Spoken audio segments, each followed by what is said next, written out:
Hello, ladies and gentlemen, and welcome again to Syriana Analysis. I'm your host, Kevork Almassian. Thank you very much for tuning in to today's live streaming. I appreciate you all, whether you're watching this stream on YouTube or on Rumble. I was waiting for a few hours now before the start of this live streaming to check on the statement of Benjamin Netanyahu on the arrest warrants against him and Yoav Gallant. And I was desperately waiting him to accuse the ICC as a court itself with anti-Semitism. And he never fails me in this. And he just called the ICC an anti-Semitic. So here we go, guys. If you are an Israeli official and you are engaged in brutal acts, crimes, war crimes, crimes against humanity, using AI-powered drones to hunt civilians, using all sorts of barbaric techniques from starvation, from cutting the fuel, from using food and medicine and fuel as a weapon against the civilian population, therefore weaponizing the basic needs of the people. In addition to destroying the health care system, the education system, the homes of prayer, and every aspect of civilian life has been destroyed in Gaza. 90% of the people are internally displaced. The vast majority of them on the brink of starvation. The medical sector, the education sector, the energy sector, everything has been destroyed. Entire neighborhoods have been leveled to the ground.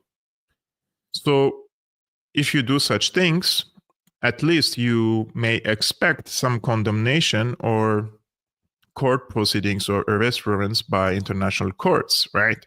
But in this case, Netanyahu believes that the ICC is anti-Semitic. This is the exit strategy of everything that Israel does and then blames it on anti-Semitism. It's a very unfortunate reality, weaponizing this true and real anti-Semitism against the Jewish people for political gains and also in order to run away from the personal responsibilities of human beings, basically, who are politicians, and they could basically commit such heinous acts. Like if there is someone who is a Muslim and he committed heinous crimes, like he's an individual from ISIS, right?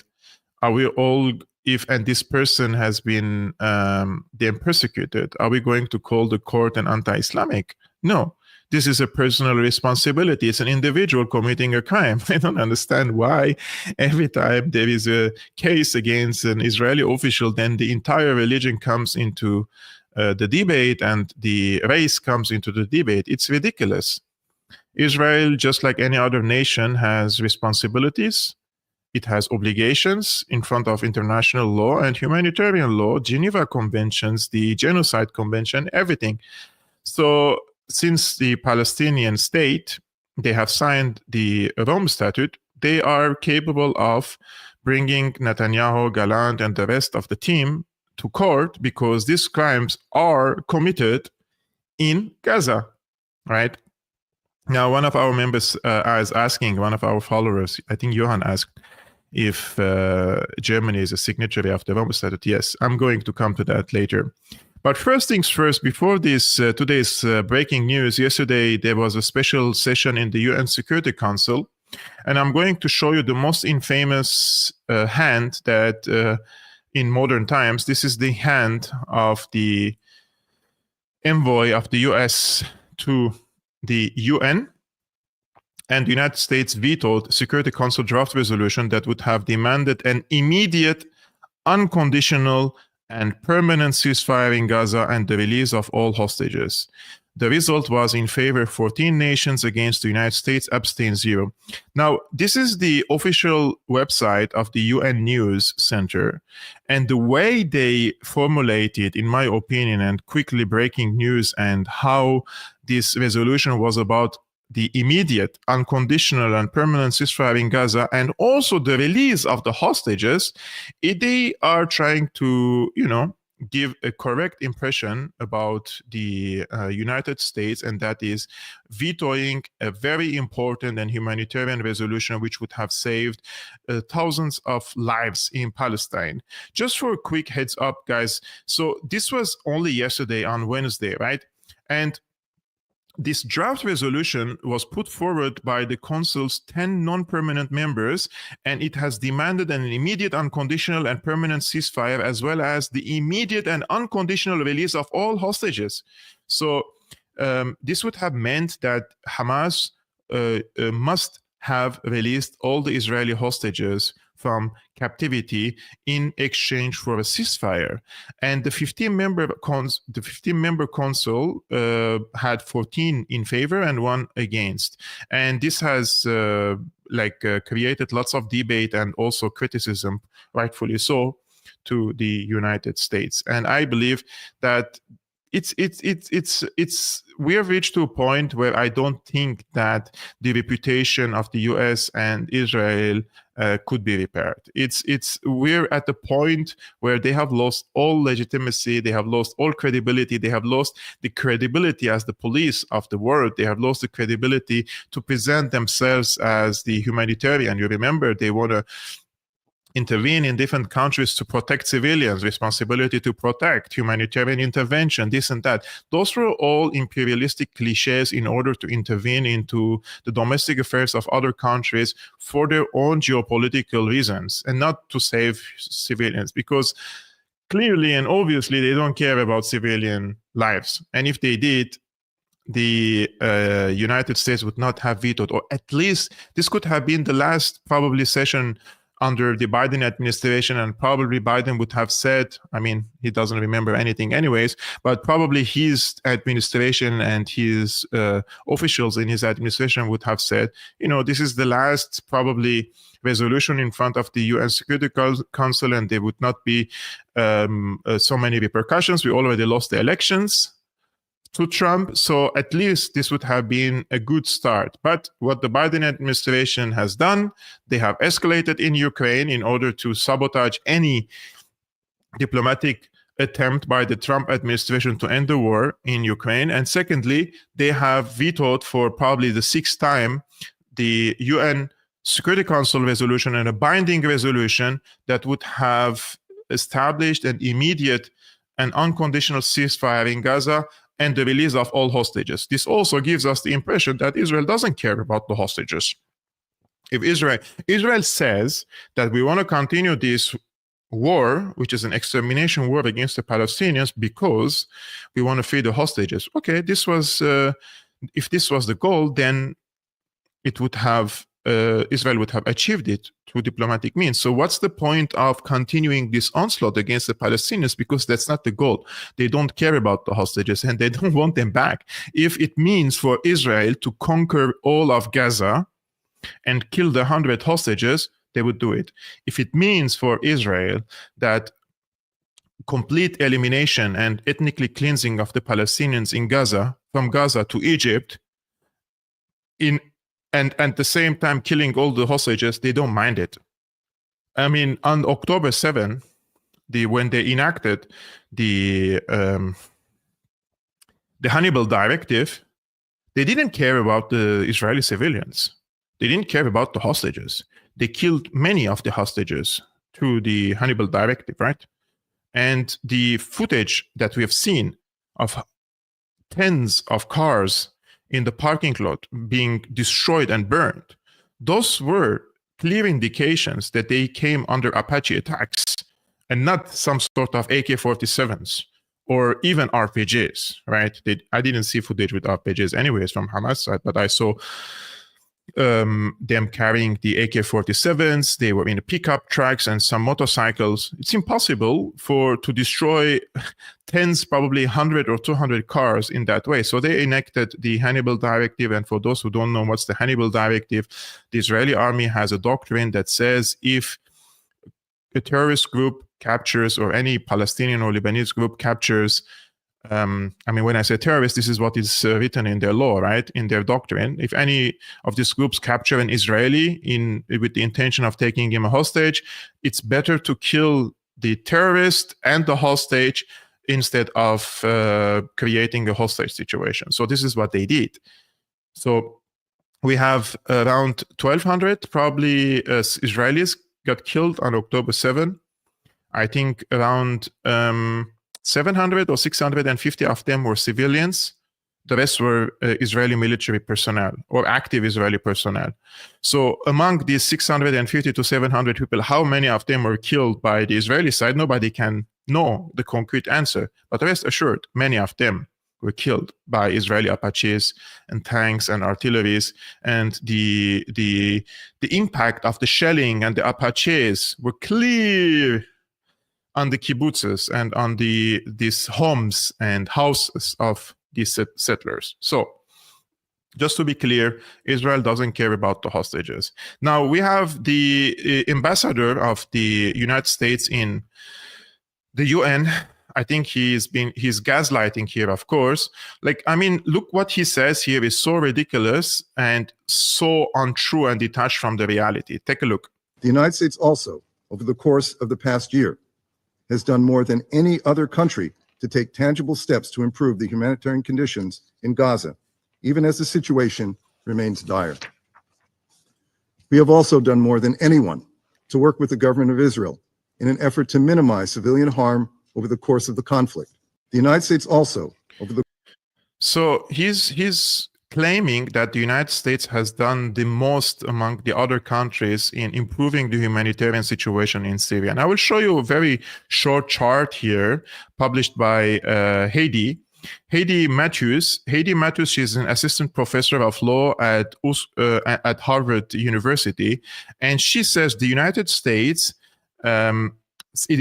says it has generated a change in Israel's approach to humanitarian aid, while in reality, the last month has seen the lowest level of aid reaching Gaza since October 7, 2023. So this is the aid deliveries to Gaza remain low despite U.S. warning to Israel, and this is published in the New York Times. So what the U.S. ambassador said there is complete gaslighting, and it's false, completely false. I just want to answer or reply to our friend Hussein Brazil. He says, finally, the ICC issued the arrest warrant. They could have saved thousands of lives had they done it earlier. I respectfully disagree with you, my friend, because you know why? Because the ICC decision doesn't mean the implementation and the enforcement of the decision. Now, rest assured that if Netanyahu travels to the United States, he will not be arrested. And rest assured, if Netanyahu travels to, I don't know, to Great Britain, I don't think he will be arrested. So enforcing this decision is the key. We don't know which countries are going to really enforce it or not. And also, I don't want for the ICC decision to be like the sacrifice that they have. I don't want it to be used as a sacrifice lamb in this context of the hostilities against the Palestinians. Why I say that? Because probably the Western governments have seen that Netanyahu has become already a burned card. It's something that they cannot really repair. So if they're looking for a sacrifice lamb in order to sacrifice him in the ICC and then replace him with another personality who may continue the same hostilities or the same approach, then Palestinians haven't gained much from it. The only way out for this decision to be implemented, for the Netanyahu and Gallant to be arrested now. If they're not arrested now and they stand in front of a court, then nothing, in my opinion, will change practically on the ground by the Israeli army. If Netanyahu doesn't leave his country and he still receives unconditional support from the United States like it does now with diplomatic cover and military assistance, and under Trump this could get even worse, then nothing would change, unfortunately, and the killing will continue. The video logs from the Apaches can determine. Yeah, of course, Hussein, you're correct. Also want to thank Memovox for the support. Thank you so much, guys, for supporting this show. I think that this was an opportunity for China and Russia to criticize the United States. This was like a golden opportunity for them to jump the wagon and harshly criticize the US and accuse it of having blood on its hands for vetoing this resolution. And the first criticism came, of course, from the Chinese side. This is the side or the profile of the permanent representative of the China to the United Nations. And this is what he says in this case. He says, in the future, when looking back, people will find it hard to believe. Do Palestinian lives mean nothing? Can the deaths of 44,000 people not win even a little bit of sympathy from the United States? How many more people have to die to wake the US up from pretending asleep? So let's take a look what he has to say here. 未来的人们看这段历史，他们会感到难以置信。人们会问，巴勒斯坦人真的命如草芥，一文不值吗？难道44000人的死亡也换不来美国一点点的同情心吗？到底还要死多少人，才能让他们从装睡中醒过来？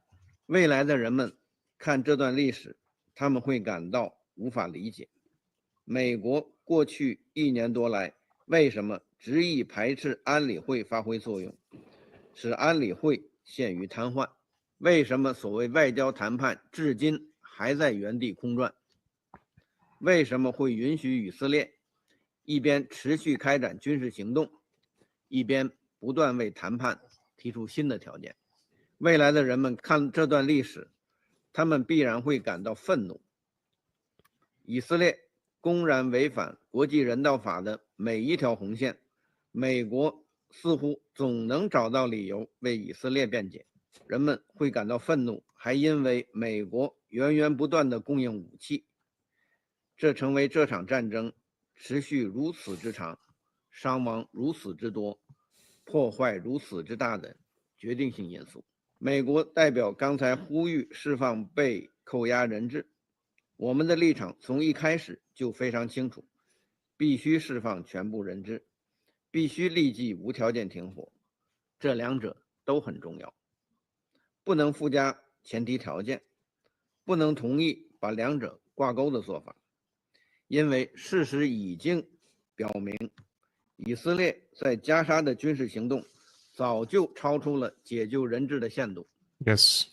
So as you can see, he says this military offensive of Israel has long surpassed the goal of exceeded the scope of rescuing hostages. And he says Israel has flagrantly breached every red line of international humanitarian law, but the United States can always find justification to defend Israel.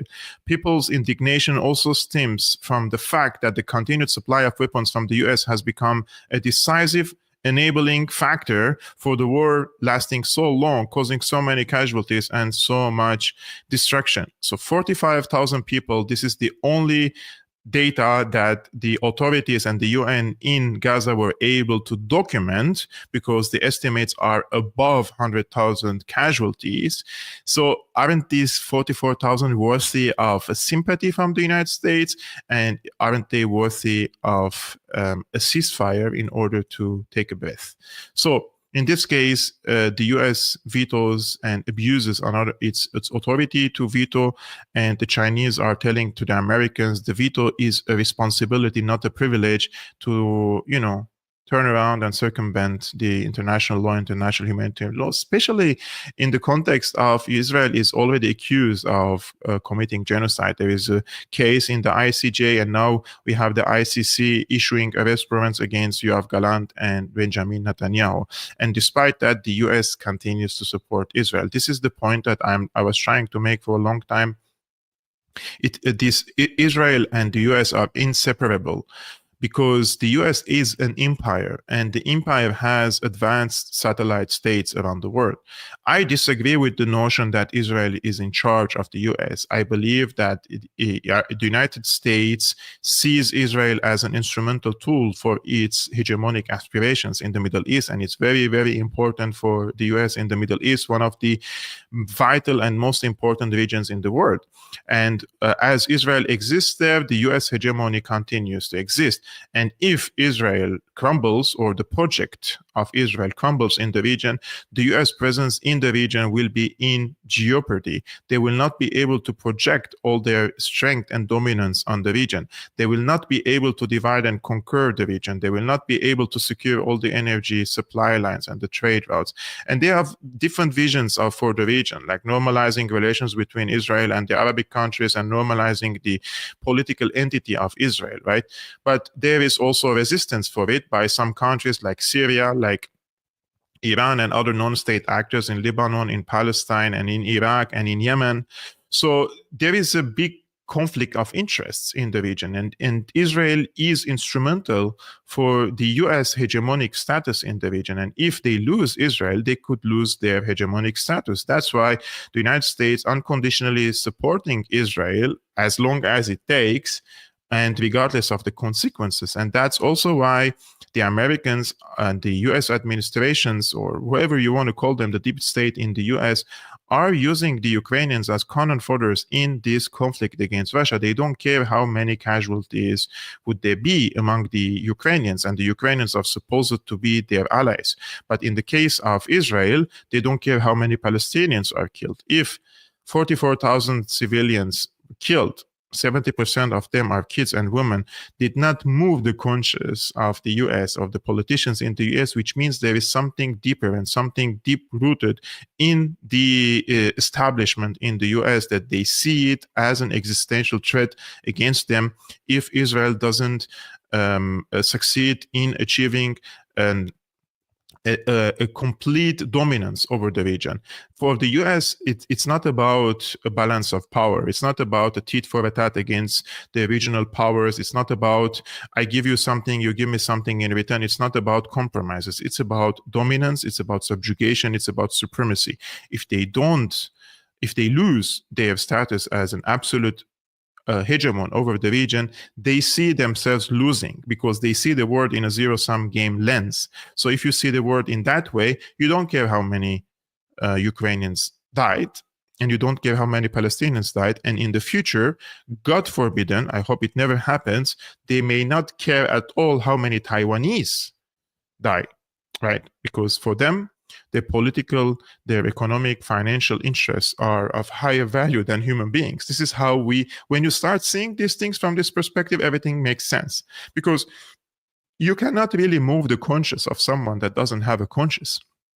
You cannot really ask a sociopath or a psychopath to feel your pain or to have a conscience, because they don't.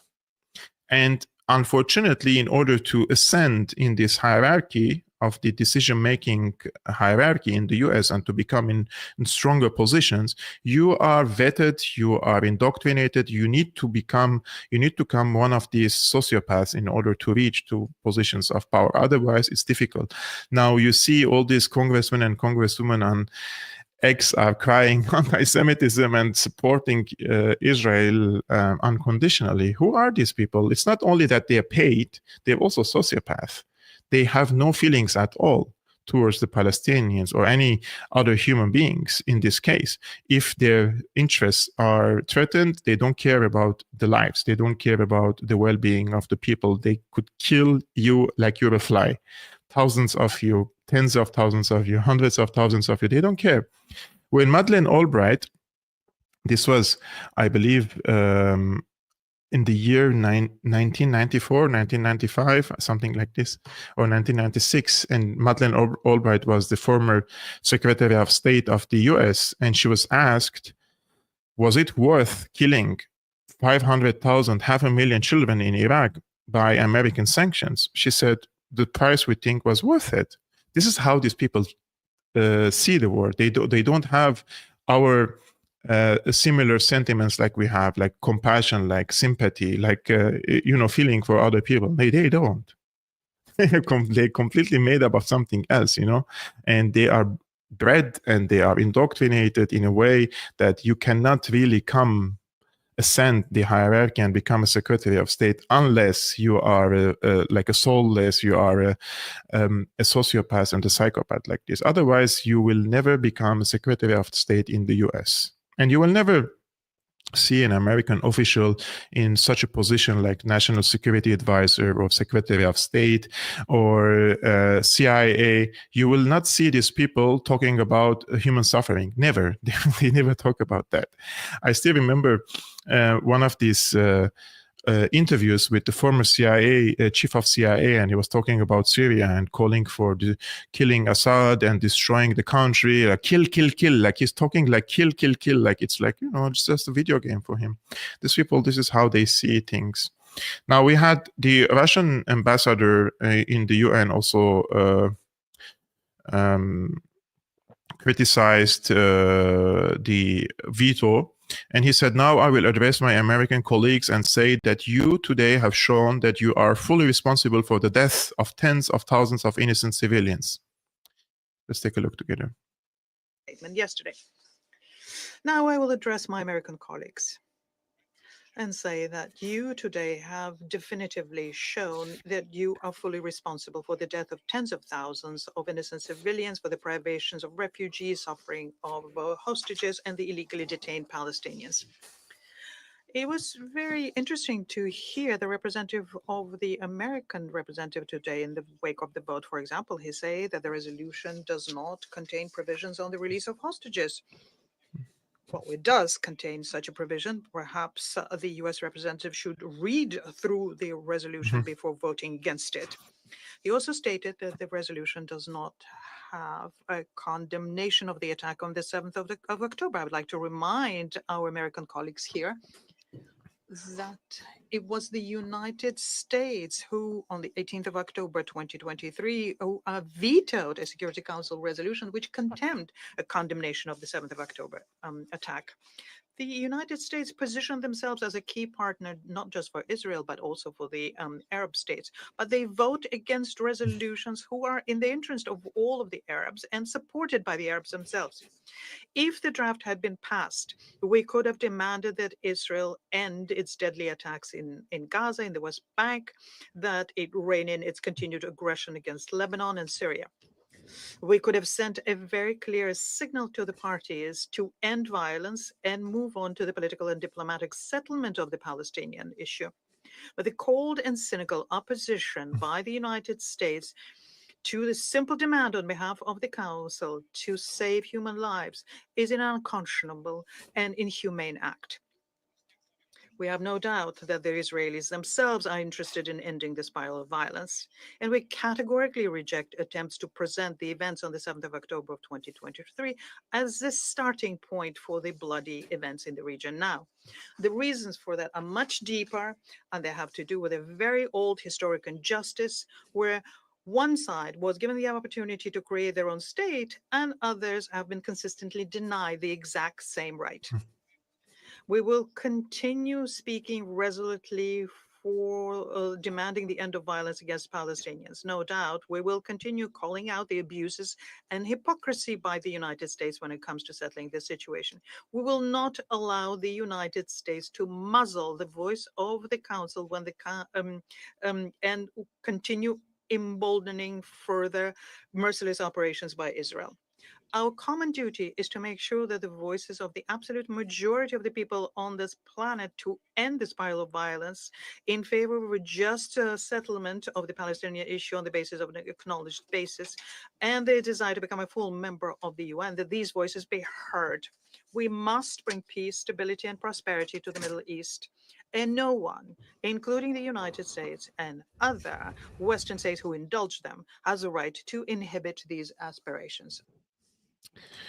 So, I think that this resolution was clear: an immediate and unconditional ceasefire, the release of the hostages, condemning the attack on October 7, and to address the root cause of this conflict, which doesn't start on October the 7th. So, I think some Zionists joined this live streaming, which is good for them to listen to some sanity. Maybe they could probably maybe they could learn something or two. Just don't engage with them. I think there is also another reason why the Americans continue supporting Israel, and that is because the victims are Palestinians, and they don't care about the Palestinians.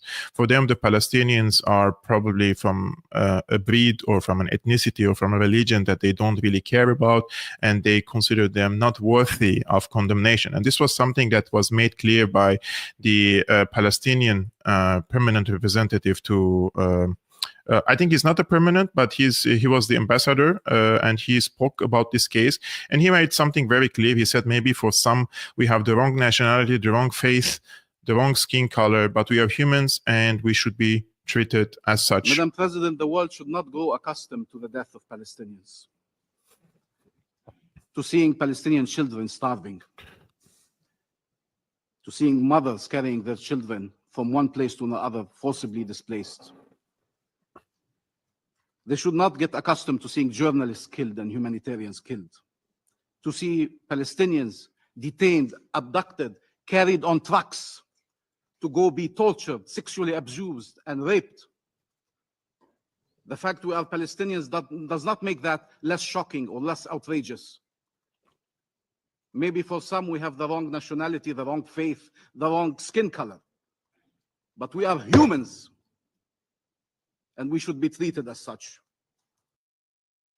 I don't think that they care about this speech. I don't think that they would feel for the Palestinians, and I don't think they have any sympathy or empathy for the Palestinians. So all this talk from the representative of Palestine in the UN will find deaf ears in among the American officials. This is the unfortunate truth, and this could also be the reason that he mentioned could be true, that maybe this they are coming from the wrong religion or the wrong ethnicity or the wrong skin color. I mean, the US is also very good in gaslighting, so they appoint someone who is dark-skinned in the UN to do the veto.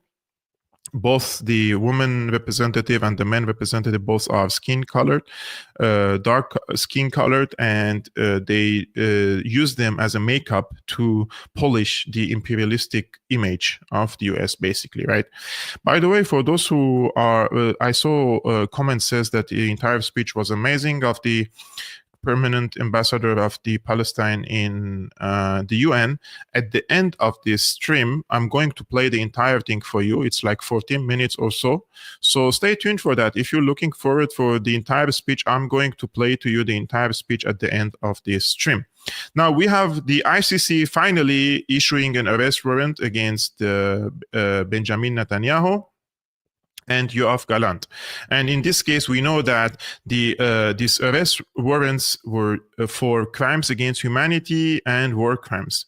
And this move is considered by many of the mainstream press a dramatic escalation of legal proceedings over Israel's offensive in Gaza, and marks the first time that a court, which was set up in 2002, has issued a warrant for a Western-backed leader. Yeah, of course. I mean, when they set up this court, it was meant for African leaders, it was meant for Middle Eastern leaders, it was meant for the enemies of the United States, right? So this is the first time, it's a precedent for them. They cannot believe their eyes that the court that they have set up to come after the enemies of the United States, they have came under immense pressure since 13 months to issue this arrest warrant. And remember, they have issued arrest warrant against Putin in a matter of few weeks when the Russian invasion of Ukraine started. And it took them 13 to 14 months to issue an arrest warrant against Yoav, Gallant, and Netanyahu. And the reason for that was the pressure from the US, the bullying of Israel, and also the UK. And they have used several dirty tactics, including, you know, this cliche accusation that the chief prosecutor of the ICC was abusing women, this and that. So they have recycled many accusations against him, and thankfully, I say that the arrest warrant has been issued. And despite being too late, however, as I mentioned, the issue must be translated into active measures. If they don't arrest Netanyahu and he stays in Israel and continues killing people with unconditional support from the US, nothing has changed. Just like the ICJ. The ICJ determined that there is a plausible case for genocide and issued provisional measures, emergency provisional measures for Israel to follow, and they didn't follow them. So this is the case, unfortunately, you know. And now, however, with this decision of the ICC, means that 124 countries that signed the Rome Statute in 2004, these countries include most European and Latin American countries and many in Africa and Asia. These countries would be obliged to arrest Netanyahu and Gallant if they enter their territory. The warrants, however, will reinforce the sense that Israel has become increasingly isolated internationally over the conduct of its war in Gaza. So, after the announcement of the ICC, of course, there were criticism by the Israeli government, but before that, the court said that they found reasonable grounds to believe that Netanyahu and Gallant bear criminal responsibility for, quote, the war crime of starvation as a method of warfare, and the crimes against humanity of murder, persecution, and other inhumane acts. So, the court found there are reasonable grounds to believe that Netanyahu and Gallant bear criminal responsibility for the war crime of starvation as a method of warfare, the crimes against humanity of murder, persecution, and other inhumane acts.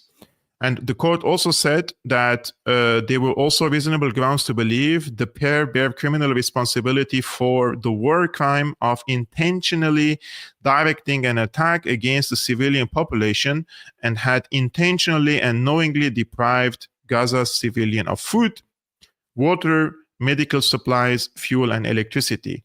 And Netanyahu says that they reject this decision and call it an anti-Semitic, and they say this is a disgusting and absurd and false actions and charges against the Israeli officials, and say that ICC is a biased and discriminatory political body.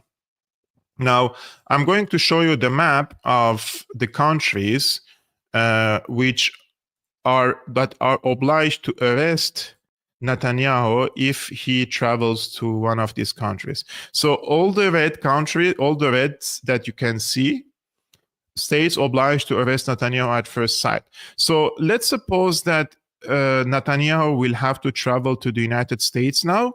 The United States is not a signatory country, right? So that he can travel to the United States. However, the pass and the trip from Israel to the United States is too long for a direct flight. So he will definitely need to transit or land in another country or another airport before heading or continuing his trip to the United States. So if he lands in anywhere in Europe, he must be arrested. If he lands anywhere in Canada, Greenland, or Latin America, or Australia, so those are the countries that he cannot travel any longer because he will be arrested, including Armenia, which is a recent signatory for the Rome Statute. And Pashinyan signed that Rome Statute to tease Putin so that Putin doesn't visit Armenia. But now he has to also he's obliged to arrest Netanyahu if Netanyahu lands in. Now, do you really think that if Netanyahu lands in European countries, he will be arrested? I don't know. I really don't know. But the official position of the EU, which Joseph Borrell posted today, said that the decision of the ICC is binding for all member states of the court and the European Union, and all member states are obliged to implement the decision. The French Foreign Ministry says its response will be in line with the principles of the ICC. The Netherlands Foreign Ministry says the Netherlands will abide by the instructions of the ICC and that if Netanyahu or Gallant land in its territory, they will be arrested. The Belgium Deputy Prime Minister calls on European countries to implement the arrest warrants issued by the ICC. Germany hasn't said anything yet. I think tomorrow there could be, or Friday. Yeah, tomorrow is Friday, right? There could be a press conference and the government could be asked. So let's see what's going to be the decision of Germany. Are they going to follow their own laws and the international agreement that they have signed on, or they're going to run away from their obligations? I'm just thanking the kind supports of King Lalibela. hope I'm not butchering the names, and Emilio Alexander for their generous support for this show. Now, of course, what I would like also to see in this case is not only the arrest of Netanyahu and Gallant. I also want to see the arrest of the politicians and the officials who are complicit in this. You know, all these politicians who gave justifications to Israel, supported Israel unconditionally, received AIPAC money to whitewash the image of Israel, or they were in positions of power and they enabled the extermination of the Palestinians in Gaza. I think one of these people would be Jake Sullivan. Jake Sullivan, I mean, look, he's again leaving the White House as a national security advisor, but he could come again after 4 years or 8 years. So he still thinks that he may have hope. So he still continues to support Israel. And he was on PBS News. This was 2 days ago, and he was asked by Nick Schifrin, the journalist, are you concerned that one of the Biden administration's legacies will be facilitating the way Israel has fought in Gaza, which has killed tens of thousands of women and children? What do you think his answer was? Take a look. I'm going to show you the answer. This is Jake Sullivan, and he's asked whether he's worried that one of the legacies of the Biden administration would be facilitating the way Israel has fought in Gaza, which has killed tens of thousands of women and children. Take a look to his answer. Let me ask a question about legacy. Are you concerned that one of your legacies will be facilitating the way Israel has fought in Gaza that has killed tens of thousands of women and children? The U.S. has taken a very clear position since this war began, which is that Israel had a right to defend itself after the worst slaughter of Jews since the Holocaust.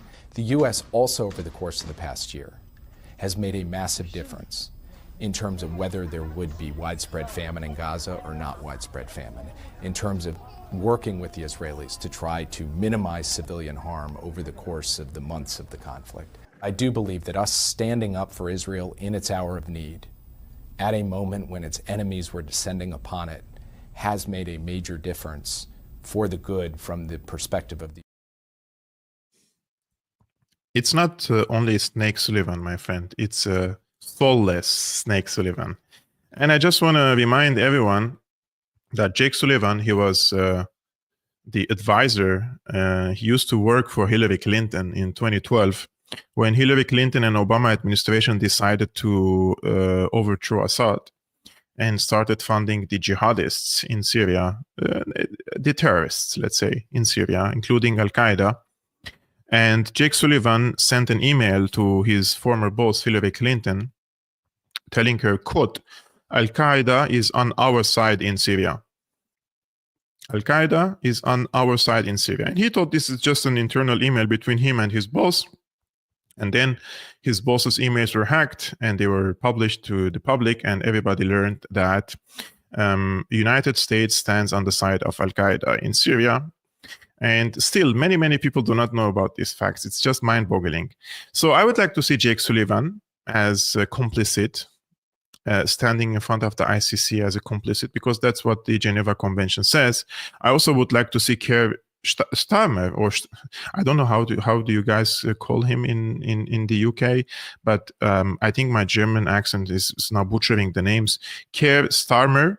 He was asked at the beginning of this war of extermination against the Palestinians, and if the Benjamin Netanyahu and Yoav Gallant are using this starvation as a method of warfare, and he was asked whether this is correct or not, and he said Israel does have the right to cut off water and power from Gaza.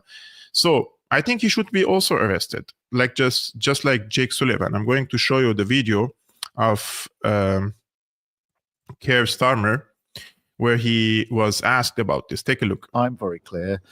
Israel does have that right to defend herself, and Hamas bears responsibility.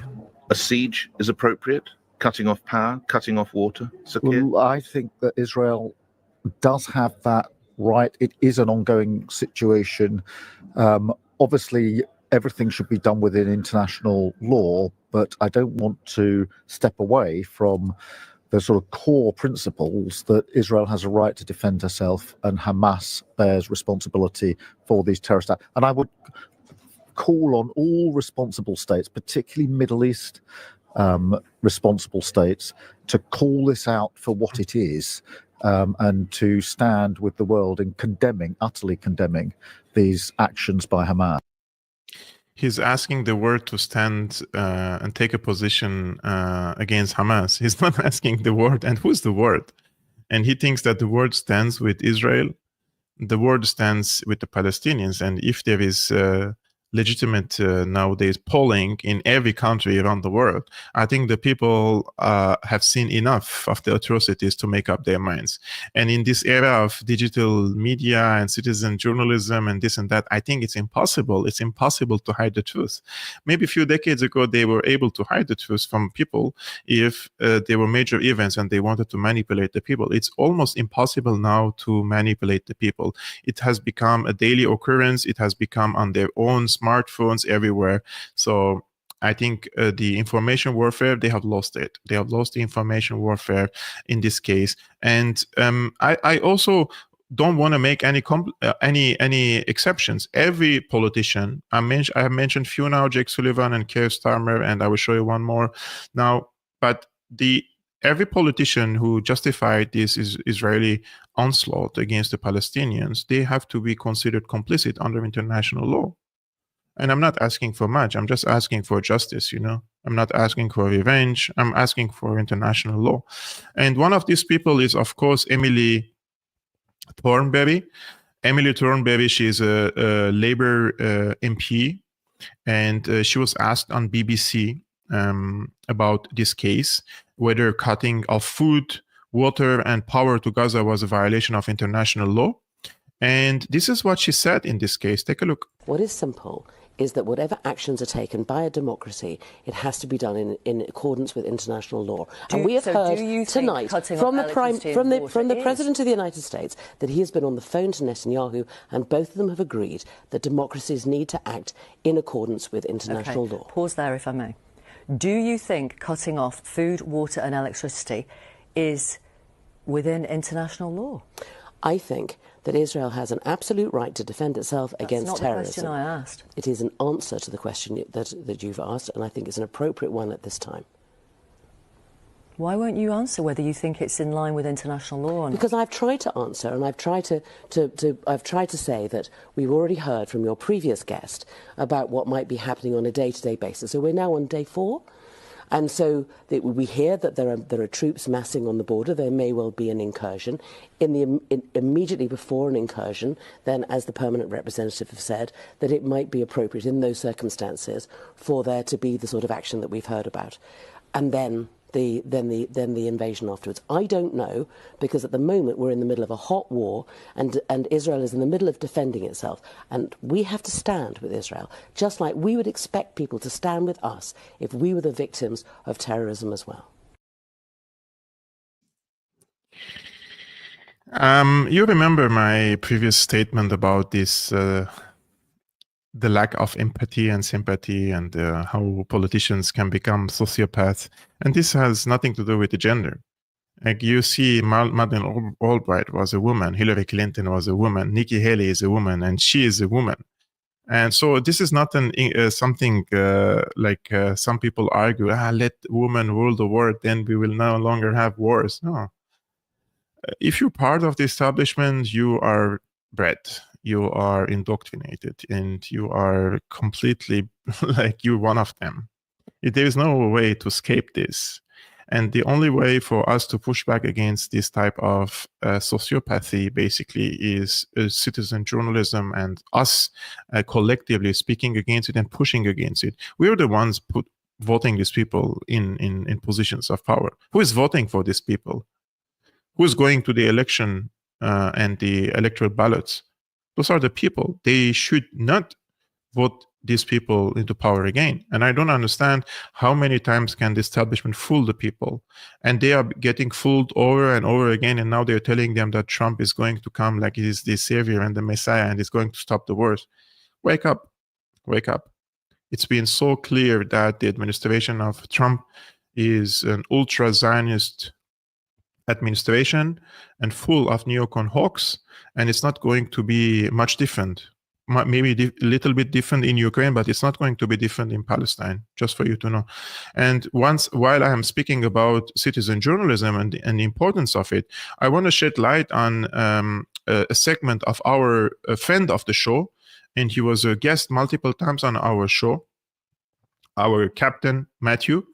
He is at the current moment he was in Jerusalem, and he was on the borders with Gaza.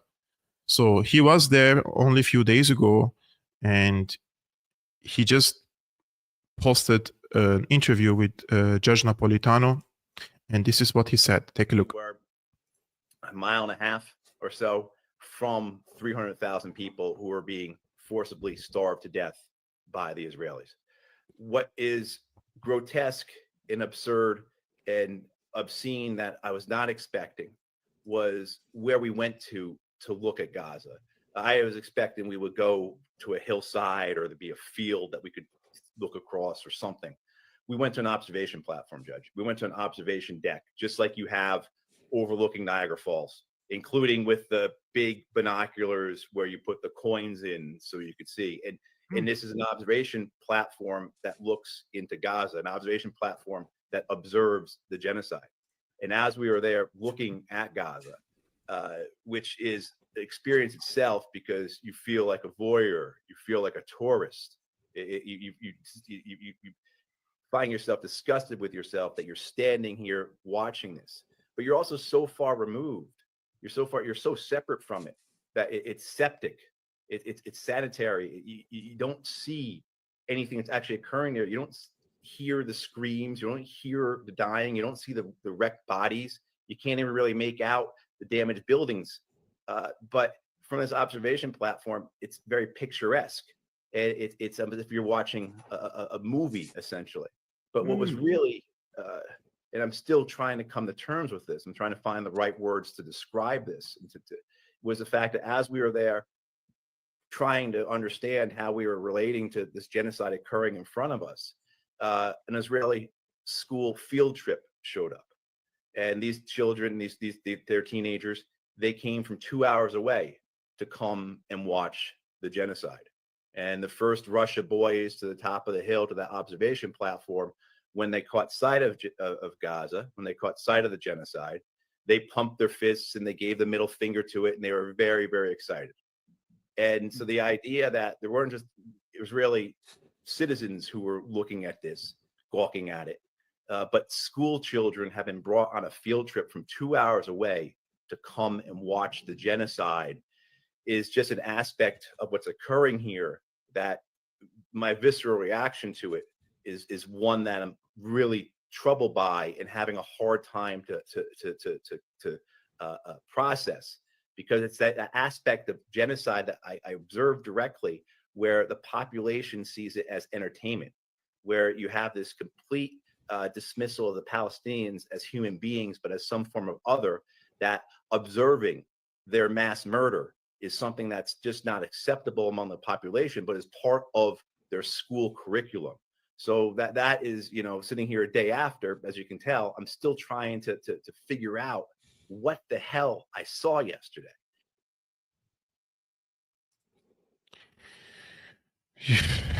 It's you need to have lots of temper, by the way, to formulate your opinion like this, like Matthew, our friend Captain Matthew says.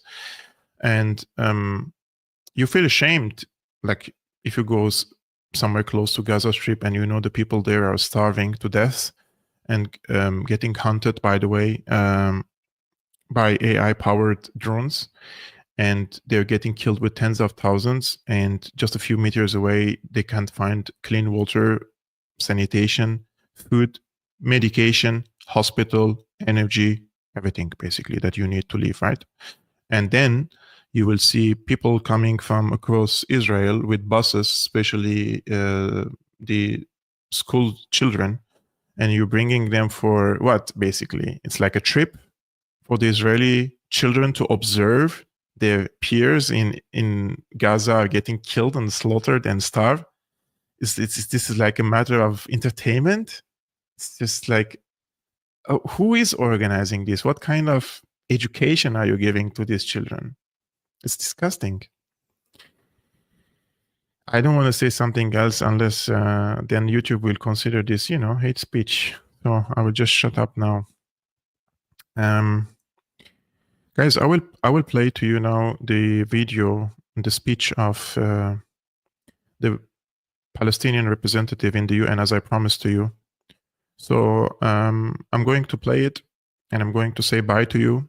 Thank you so much for tuning into today's live streaming, guys, and I will see you tomorrow again on Friday, 5 p.m. Central European Time, 11 a.m. Eastern American Time. So have a good day, and be awake and human, and push against this type of narratives, okay? Salam. Thank you, Madam President. There is no right to mass killing of civilians. There is no right to starve an entire civilian population. There is no right to forcibly displace a people. And there is no right to annexation. This is what Israel is doing in Gaza. These are its war objectives. This is what the absence of a ceasefire is allowing it to continue doing. This full-fledged Israeli assault against the Palestinian people and the Palestinian land is about everything except the hostages. If the families of hostages can see that, how can anyone in this room claim otherwise? A ceasefire will allow to save lives, all lives.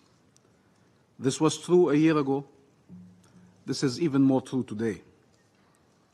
A ceasefire doesn't resolve everything, but it is the first step towards resolving anything. And what is the answer of those who are still unwilling now, after all this death and destruction, not to call for an unconditional ceasefire? Is it to accept that the killing should continue until we resolve everything, while we watch that we are resolving nothing?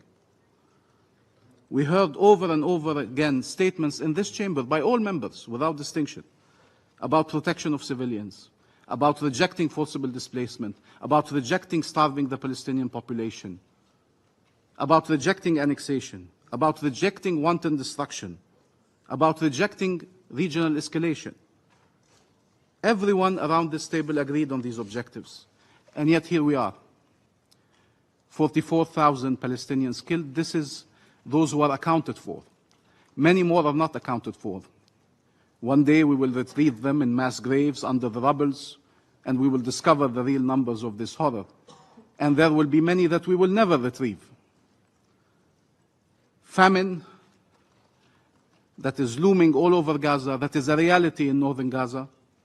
2 million people displaced, still hunted even when they are in tents.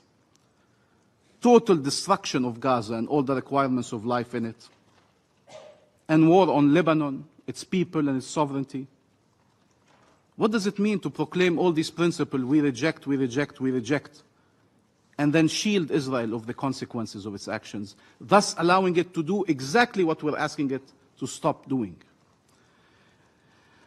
Madam President, the world should not grow accustomed to the death of Palestinians, to seeing Palestinian children starving,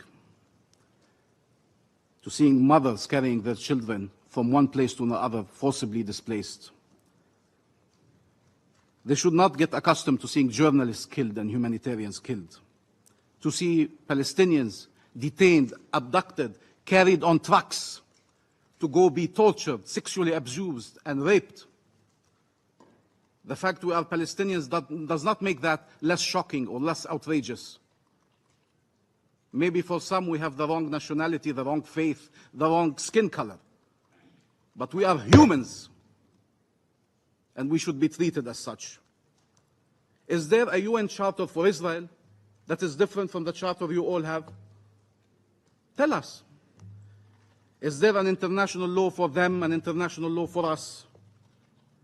Do they have the right to kill, and the only right we have is to die? What the hell does Israel need to do more for this council to act under Chapter 7? What more can they do for this council to act under Chapter 7? Or will this council be the last place on earth that cannot recognize a threat to peace when they see it? When it is so glaring, so undeniable. You are witnessing the attempt to annihilate a nation, destroy a nation. It is not even hidden. It is in plain sight. And yet the very tools designed to respond to these situations are not being used. So which one is it? Are Palestinian lives not worth saving? Or does Israel have a license to kill? Can this council only adopt resolutions and then witness their blatant breach? This self-inflicted powerlessness has to stop. And like Algeria, we repeat, the resolutions of this council are binding. Their role is to be enforced. Their role is to change reality, not to record violations for history's purposes and then allow them to continue. Had diplomatic efforts succeeded, we would not be here. We recognize all the efforts that were done, all the diplomatic efforts that were conducted.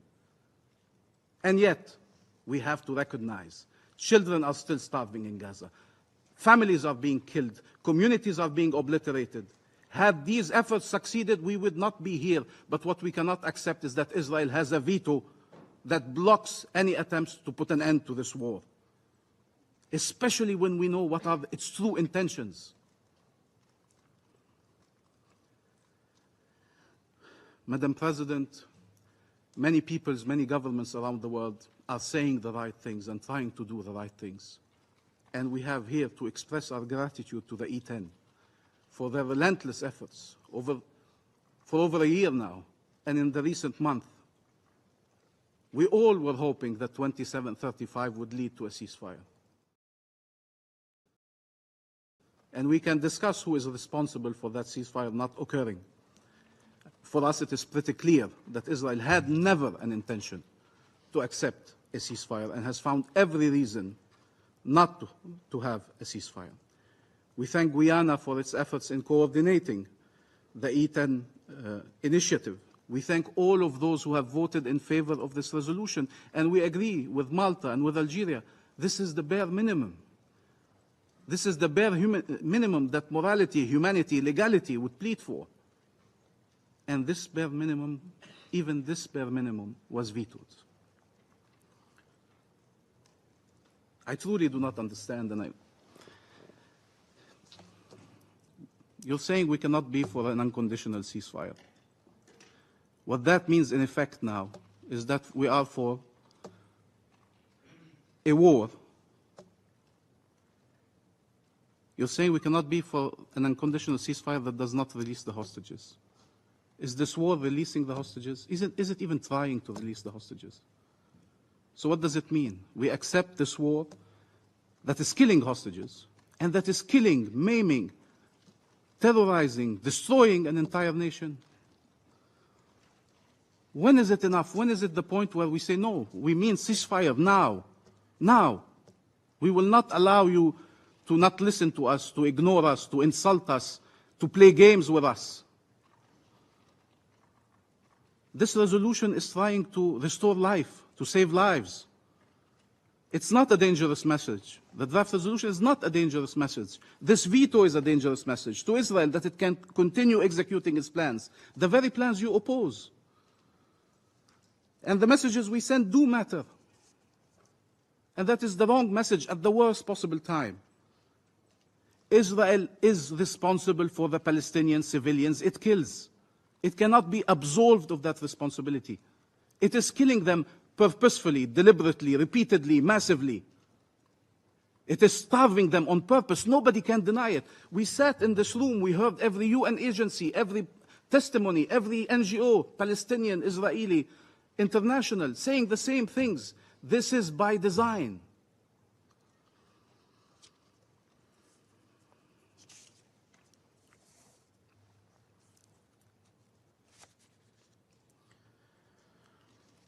What does it mean that release of the hostages should be unconditional? This is what the Council has said repeatedly now for a year. Release of hostages should be unconditional. But stopping killing Palestinians is conditional? There are acceptable conditions to stop the mass killing of Palestinians? There's 100 Israeli hostages, and there's 2 million Palestinians in Gaza. 2 million Palestinians in Gaza. They deserve better. They deserve respect for their lives, for their suffering. Israel will always claim conditions have not been met because its plans require it to continue this war, to annex the land and destroy the people. And therefore, we can no longer accept its conditions. 14 months, and we are still debating if a genocide must be stopped. There's no justification whatsoever for vetoing a resolution trying to stop atrocities. No justification for that. Madam President, one day someone will dig up these meetings, the records of them, will see us pleading for the lives of our people over and over and over and over again. And they will try to understand why our calls were not heeded. They will look at the people who sat around this table and spoke and addressed you from all over the world to call on the Council to take action. They will read what everybody here has said. And then they will wonder how a genocide displayed on TVs known to the whole world was able to continue for this long. They will wonder if the whole world is against the mass killing, against the displacement, against the starvation, against the annexation. How come they all occurred? It is because we are allowed to speak about the rules, but not to enforce them. Because we can regret and reject, but not act. There are many states now stepping up to change this reality. We call on all states and all peoples to stand for life, for freedom, and for peace. We are out of time. We repeat, we are against harming any civilians. And we have more than our share of grievances. We could have sat here and tried to justify harming civilians. We never did, not one day. And we're still sitting here after tens of thousands of our people have been killed. Many have been detained. All have been traumatized. All have been displaced. We have many reasons to say otherwise, and yet we remain steadfast. There is no reason to harm civilians, regardless of their nationality, their origin, regardless of the circumstances. But our civilians, what about our civilians? They are worthy of protection. Their lives should be saved. People cannot sit and demand Palestinian pacifism under all circumstances and enable Israeli militarism. That cannot be done. Either you believe violence is an impasse, you believe there are no military solutions, and then you act for peaceful ones and reject military ones, or you let it be military. We are for a peaceful path. Even after all that has happened, we are for a peaceful path. Help us chart it, not block it. Stop them. Help us. You would be helping Palestinians and Israelis in our region and the world. Madam President, there is a world out there where Palestinian children are able to grow. We are not born to be occupied and killed and displaced. That's not our destiny, that's not our fate.